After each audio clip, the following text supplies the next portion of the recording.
திருவீசலிங்கத்தின் தலைப்பிள்ளை தாழ் வேண்டுமே.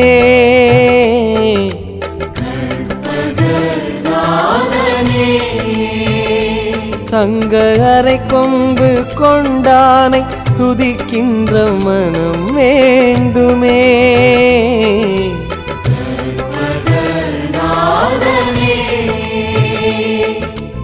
எழுத்தாணி கரத்தானை எடுத்தாளும் பலம் வேண்டுமே.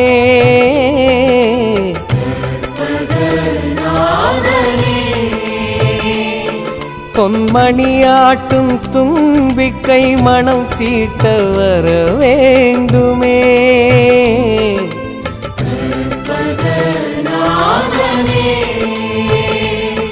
ஒரு பிரளயம் நடந்த போது இந்த குவலயம் காத்தது யாரு?